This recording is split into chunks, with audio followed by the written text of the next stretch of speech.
Good morning, Pratibha. Pratibha de Stopanni, you're doing the voicing. Yes. You learn us how to sing our precious voice of existence. And I would like to welcome you in this Essence Human Space in Athens, Greece. And I would like you to tell me how this voicing process and work that you teach now have helped you personally in your own process before teaching. Okay, so I was one of those people who was told that I cannot sing, that I was out of tune, and so I thought from early age, from school age, that singing is a privilege of very few people. And so I didn't even ever try. So until I was in my early 30s, I think 32 or 3, I don't remember exactly. And I was in a spiritual quest journey in South America, and I was in the jungle. And in a particular situation, probably something happened inside of me, and I started singing without knowing what the song was, and it was such a profound experience. It was such a total experience that it shattered my whole system, and I started realizing that, wow, I can sing. And so I started putting a lot of attention in it, listening a lot to sounds, and then it started happening more and more again. I first thought that I was possessed, because the type of, the quality of experience were a little bit like that.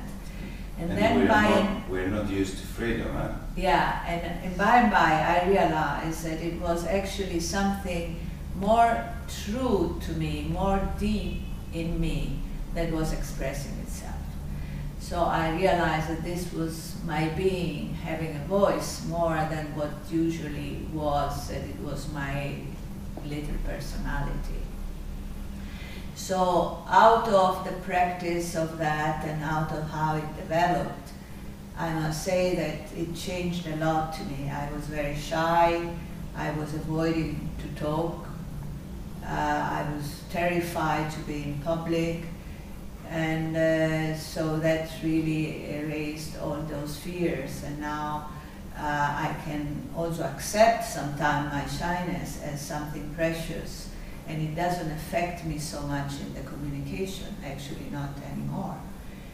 And so I would say this was really a great journey, besides to also the pleasure that it gives when you can sing so freely and let your inner experience be celebrated through the song.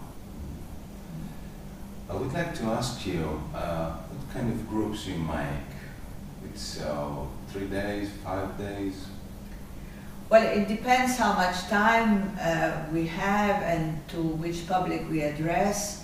It can go from an experiential conference of an evening to an introductory group of 2-3 days, to something more intensive where it includes more time to be able to face issues that are on the way to be able to express oneself freely. And that can go 5 days, 7 days.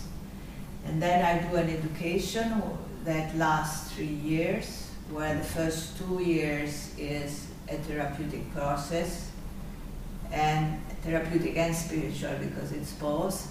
And the last year is more devoted to really be able to work with people. So it's more didactic. So it's like a training that you can... Yeah, it can be both. It can be some people apply to just for their own growth and on their own pleasure to learn how to really sing everything out. And those who really want to become a therapist. So the first one can just do the first 2 years and then quit. And the other will do the third. You said sing out.